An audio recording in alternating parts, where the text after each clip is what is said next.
Hello everyone, I'm George Taylor and I've got the ultimate Epcot Center book coming up next. Don't forget to subscribe to my channel for more videos about Disney books, Disney history, Disney theme parks, and so much more. Yes, I'm about to share the ultimate Epcot Center book with you, but wait, I have a caveat. It's not one book. It's one book with 3 different editions. Let's take a look at the 3 different editions. Okay, actually I'm going to have to get them right there. They're pretty big and heavy, so I'm going to step out of frame and grab them. Okay, so yeah, 3 books. All kind of look the same except the size. So we've got Walt Disney's Epcot, Walt Disney's Epcot Center, and Walt Disney's Epcot Center, the very short and small version of the book. Now really, for a collector, you want to get all 3 of them, and there's a reason why you want to have all 3 versions of the book.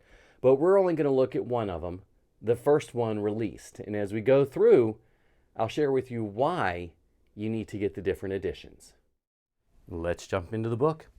Walt Disney's Epcot Center, Creating the New World of Tomorrow. Nice quote from Walt Disney, talking about Epcot Center. And we'll start going over some of the differences. So text by Richard Beard, that's what I mean when I say most people call these the Beard books. And we'll look at the different ISBNs. This one is a 1982, which is pre-pub, before it actually opened, the park.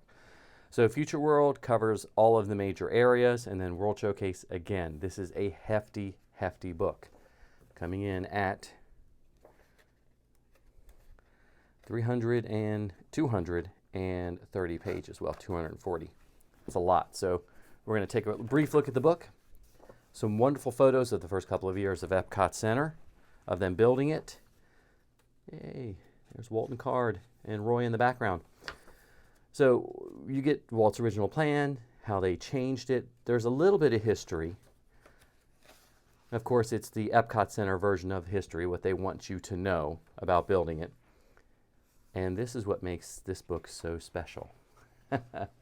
These foldouts. There are several foldouts in this book. And this is an illustration that most people are familiar with, and you've seen countless times. It is just simply gorgeous. And it's kind of neat to think that we're heading back towards this opening. Okay. Let's get the book centered again. And we'll go through this. Oh, I guess, yeah, well. So they're working on the model. Well, I forgot, there's so many foldouts in here, see?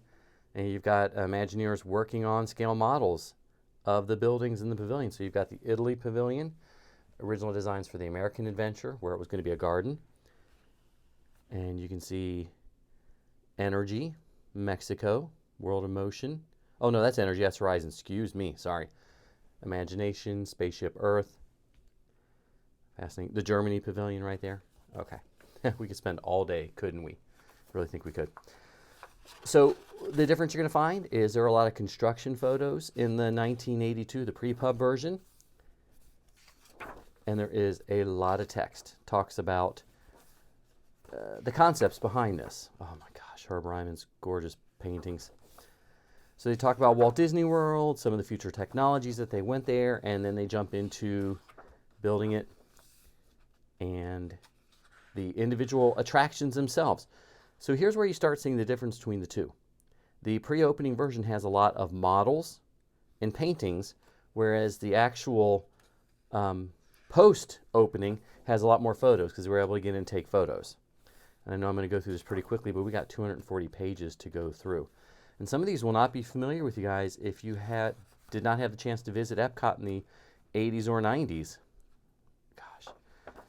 I love this. I'm going to get stuck. So Earth Station, which was behind Spaceship Earth and had the touch key kiosks. They called them touch-sensitive screens. Okay, the Universe of Energy. Again, models of the pavilion and paintings versus actual photos. This book is wonderful. It is a dream. Oh, bugs. It is a dream for anybody that loves Epcot. Big chapter on Horizons. Of course, I hope you got to experience Horizons. Shows some of the models that they had used to create it. some of the areas, a few of the scenes, again, models of them. Oh, wow, just love it. I'll get stuck watching this book too. Paintings, illustrations, what you were going to see. The world of motion, again, a model. The different show scenes that they were working on. And some of the artwork. Working on the tree, wow. Oh, love it, love it, love it. Journey into imagination. Beautiful.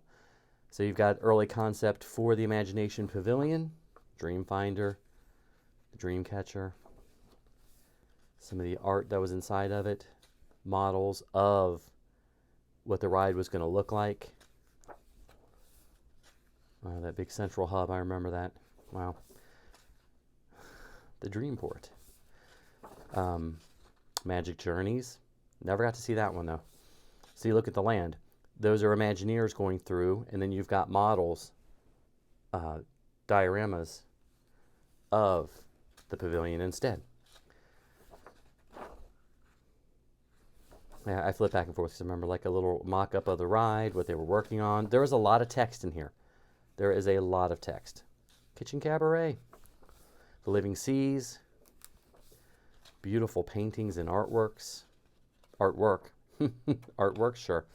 The Communicore, so it talks about what was in there, the electronic forum, the Epcot Computer Center with the Astuta computer.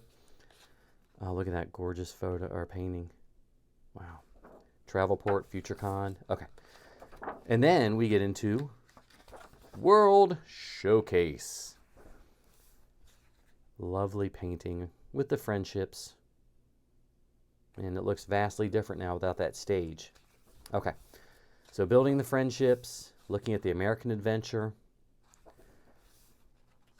doing some of the painting. There's Herbie Ryman doing some paintings.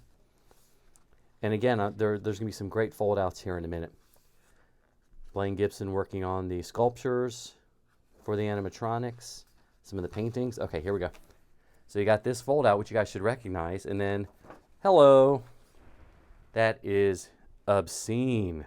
It is beautiful. And I can't believe they went to the expense to add these full-page cutouts in here. I really can't. All right, let's jump back. More scenes from the film.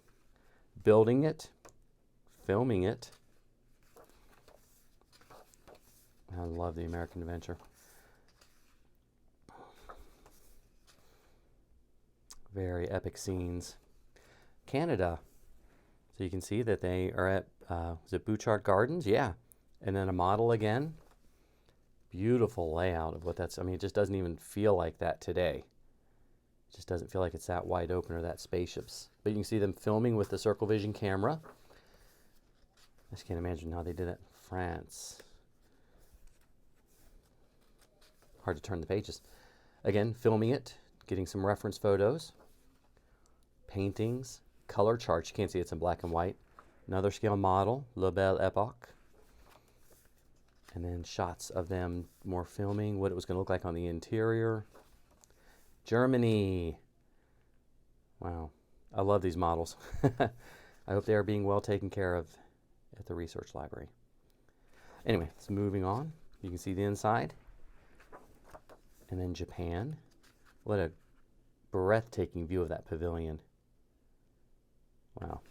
Okay. Talks about the pagoda. Talks about the Torii Gate. And the Meet the World show that they were going to do there, but they didn't. Moved it to Tokyo Disneyland. There's some interior, well, shots of the what they were going to do. Layouts, story layouts. More shots from Meet the World. A lot. This was going to be a major attraction for them. Italy. The artwork, how they created the statues. Not much there. China. Gorgeous Herb Ryman painting. And filming using the 9i camera again, Circle Vision, where they went. And I wish this had been in color, but can't ask for everything. The UK Pavilion, got another model of it. Lovely bird's eye painting with, look, there's something in the back here. Wonder what that was supposed to be. Images of the signage. Another great layout of it. This time you can see the color choices they picked. The streets, look at that, it's under construction. Wow. Africa, we got a Coke stand. Not quite the same thing. Got some great artwork and ideas they put forward for the Africa Pavilion. I love this painting, another Herb Ryman. It's beautiful. Okay. And then Mexico. More images. Painting, filming. And that's interesting. Stuff that got cut was way too much to do. The actors on a blue screen.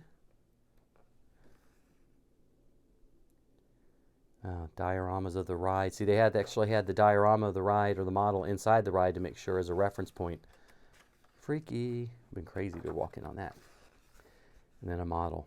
Or the world's largest Imagineer. I'm not sure. Okay, so we've got that. Let's take a look at the other Abrams book. Let me grab that one. I'm not going to go through this one page by page, but I just wanted to show you guys a few of the differences. So once we get into like the land pavilion, well, whichever pavilion we run into first here in Future World. All right, so let's see what the differences are with Spaceship Earth. You can see they've got the golden painting that was done. There's page 40. Let's jump ahead over here. This is so exciting, isn't it? Okay. So building a Spaceship Earth. And see, here you actually have, on this page, paintings, and here you've got the lucite statue in front, an actual picture of it, and images from the inside of the attraction as well. You don't get that in the other book. So there is a reason to purchase both of them. As we see, we'll go through, so a picture of the Earth Station kiosk instead of just a drawing. And the Universe of Energy, we actually have a photo instead of just a map. I'm not a map, a model. A lot of the photos are the same, but they're able to add some things. Horizons was still being done, so we're still looking at mostly models on that side. World of Motion, there's an image, and shots from the inside. And Journey into Imagine still uses that because they were still working on it, but they had the inside the pyramid. So that's the reason that you want to get this is, see, there's an opening day shop, but they're still using the model, and they've got people on the ride. You know there used to be a tour guide. I miss the tour guide so much. And the same thing with the other pavilions. Once you get into them, the World Showcase pavilions, they do have more photographs. Just trying to find one specific, like Canada. So you've got a picture there, another picture of the gardens instead of the artwork. That's why I kind of like the artwork as well. So there you have it, guys. What I consider the ultimate Epcot Center book. Well, books, I guess. So as we were talking, Walt Disney's Epcot without the center is the pre-opening edition. Walt Disney's Epcot Center, Creating the World of Tomorrow, is the post-opening. So you got to look for those. Got to look for that word center to get the difference. You need one of each. And while you're out there, you might as well collect the small one. It just cuts out a lot of the text. It doesn't have the fold-outs, and they just compacted everything. There you have it. My ultimate Walt Disney's Epcot Center book. There you have it. And I've got a listing here, which you'll see in the video, of some of my other Essential Walt Disney World books. Make sure you check those out as well so you can be nerdy just like me, because I know you want to be. Well, thank you guys so much for checking out this video. Leave me a comment. Do you have this book? Which version do you recommend? I would love to hear from you. I'm George Taylor from ImagiNERDing, and I hope to see you in the parks.